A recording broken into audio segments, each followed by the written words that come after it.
நம்முடைய பேரன்பை பெற்ற தேனிசை தென்றல் ஐயா தேவா அவர்களினுடைய சகோதரர், அன்பு சகோதரர், என்னுடைய அண்ணன் சபேசன் அவர்கள் நம்மை விட்டு பிரிந்திருப்பது பெருந்துயரத்தை தருகிறது. அவர்களோடு நான் பணியாற்றியவன். பஞ்சபாண்டவர்கள் நம்ம புராண கதைகளில் படித்தோம்.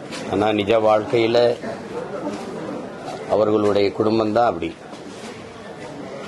அன்பு பாச பிணைப்பில் இருந்த அண்ணன் தம்பிகள். சபேசன், முரளி என்றால் அது ஈருடல் ஓர் உயிராக ஒரே உணர்வாக இருந்தவர்கள். இது ஒரு இசை குடும்பம் அப்படிதான் சொல்லணும். என் தம்பி ஸ்ரீகாந்த் தேவா வரைக்கும், எங்கள் அண்ணன் முரளியுடைய மகன் சசி வரைக்கும் எல்லாருமே இசைப்பாங்க. குறிப்பாக என்னுடைய படங்களுக்கு இசையில தம்பி ஸ்ரீகாந்த் தேவாலாம் இசையமைப்பில் பங்கேற்றார். படிச்சுட்டு இருந்தார். அந்த நேரம் பகுதி நேரத்தில் மொத்த குடும்பமும் அவ்வளோ ஈடுபாட்டோடு அந்த இசையில் ஈடுபட்டு உழைப்பதை பார்க்கும்போது அவ்வளவு வியப்பாக இருக்கும். குறிப்பாக சபேசனன், முரளியண்ணன் சேர்ந்து தான் என்னுடைய படங்களுக்கு பாடல்களுக்கு இசைக்கோர்ப்பு, பின்னணி இசையெல்லாம் செய்வாங்க. அப்போ ஒரு நெருக்கமான ஒரு அன்பு பிணைப்பு எங்களுக்குள்ள ஏற்பட்டது. அந்த குடும்பத்தில் ஒரு உறவு சங்கிலியில் ஒரு சங்கிலி அருந்து போச்சு அப்படின்னு நினைக்கும் போது மனசு அவ்வளோ வலிக்குது. என்னுடைய கடைசிய இளைய சகோதரர் சொல்றாரு, எந்த ஒரு இதுனாலும் குடும்பத்தில் அவர் தான் முதல்ல நிற்பாரு, முன்னாடி நிற்பார், எல்லாத்துக்கும் முன்னாடி. இந்த மரணத்திலையும் எங்கள் எல்லாருக்கும் முன்னாடி அவர் அதை போயிட்டாருன்றப்ப அவ்வளவு துயர்ந்த வார்த்தையாக இருந்துச்சு. அது கேட்கும்போது அவ்வளோ கஷ்டமாக இருக்குது. அவர் பாடிய பாடல்கள் இன்னும் காற்றில் மிதந்து கொண்டிருக்குது. அது அவருடைய மூச்சு காற்று. அது கேட்கும் போதெல்லாம் அவருடைய நினைவு நமக்கு வந்து தொட்டு போகும். ஒரு சிறந்த இசைக்கலைஞனை இழந்திருக்குது இசை உலகம். அது போக என்னை போன்ற பிள்ளைகளுக்கு ஒரு நல்ல மனிதரை, நல்ல அண்ணனை நாங்கள் இழந்திருக்கோம். அப்படித்தான் நான் பார்க்குறேன்.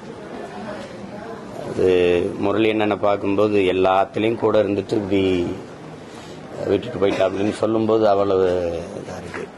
இந்த மரணத்தை எதிர்பார்க்கல. நல்லா தான் இயங்கி கொண்டிருந்த ஒருவர். அது ஒரு ஈடு செய்ய இயலாத ஒரு இழப்பு. அவரை இழந்து வாடுகிற குடும்பத்தினர், குறிப்பாக ஐயா தேவா அவர்களுடைய குடும்பத்தினர், அவருடைய பிள்ளைகள், அவரோடு இசை உலகில் பயணித்த உறவுகள் எல்லோருக்கும் என்னுடைய ஆறுதல். என்னுடைய அண்ணன் சபேசன் அவர்களுக்கு என்னுடைய இறுதி வணக்கத்தை கண்ணீரோடு செலுத்துகிறேன். அங்கீகாரம் இல்லாமலே இருந்திருக்காரு அப்படின்னு குறிப்பிட்டாரு. தமிழ் சமூகம் மக்களிசை கலைஞர்கள் பெரிய அளவு கொண்டாடி. அதுதான் அது உங்களுக்கு வாழும்போது யாரை போச்சு இருக்குது இந்த சமூகம்னு பார்த்தீங்கன்னா வியப்பாக தான் இருக்கும். இதுக்கு ஒரு பெரிய வரலாறே இருக்குது. உதாரணமா அன்னைக்கு கூட நான் எங்கள் அப்பா கங்கைமரன் எடுத்து பேசினேன். அவருடைய சாதனையெல்லாம் அளப்பெரியது. நிறைய சாதனையாளர்களை நம்ம கவனிக்க தவறிடுறோம்.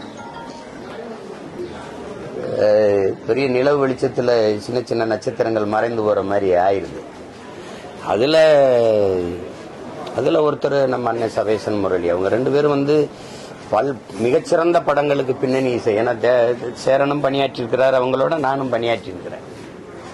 அவருடைய பாரதி கண்ணம்மா அவங்களுக்கு தெரியும், பல படங்களுக்கு அவங்க இசையமைச்சிருக்காங்க. அப்போ இசை கோர்ப்பில் அவங்களுக்கு இருக்கிற அசாத்திய ஆற்றலை நீங்கள் உடனிருந்து பணியாற்றும் போது தான் பார்க்க முடியும். அப்படிப்பட்ட ஒரு கலைஞர். அவருக்கு உரிய மதிப்புங்கிறது சமூகம் வழங்காமல் இருக்கலாம். எங்களை போன்ற பிள்ளைகள் மனதில் வச்சு போற்றுறோம் இல்லையா, அதுதான் அது. இந்த இதில் நமக்கு பெரிய துயரம் இது இருக்கு. பெரிய துயரம் தோய்ந்த வரலாறு தான். நம்மளுடைய பாட்டன் பாரதி தனி ஒரு மனிதனுக்கு உணவில்லை என்றால் ஜகத்தினையே அழிப்போம்னா அவனையே உணவில்லாமல் போட்டு பட்னி போட்டு கொன்னதுதான் இந்த நாடு. அவன் சாகிற வரை பைத்தியக்காரன், செத்த பிறகுதான் மகாகவி. இது ஒரு ரெண்டு வரலாறு இல்லை, உங்களுக்கு சொல்லிக்கிட்டே இருக்கலாம். அந்த வரிசையில் எங்களை மாதிரி இப்போ இந்த மாதிரி கலைஞர்கள் புறக்கணிக்கப்படுவது இயல்பாக தான் இருக்குது. அதுக்கு வருத்தம், நம்மளால் வருந்ததான் முடியுது, வேற ஒன்றும் செய்ய முடியல.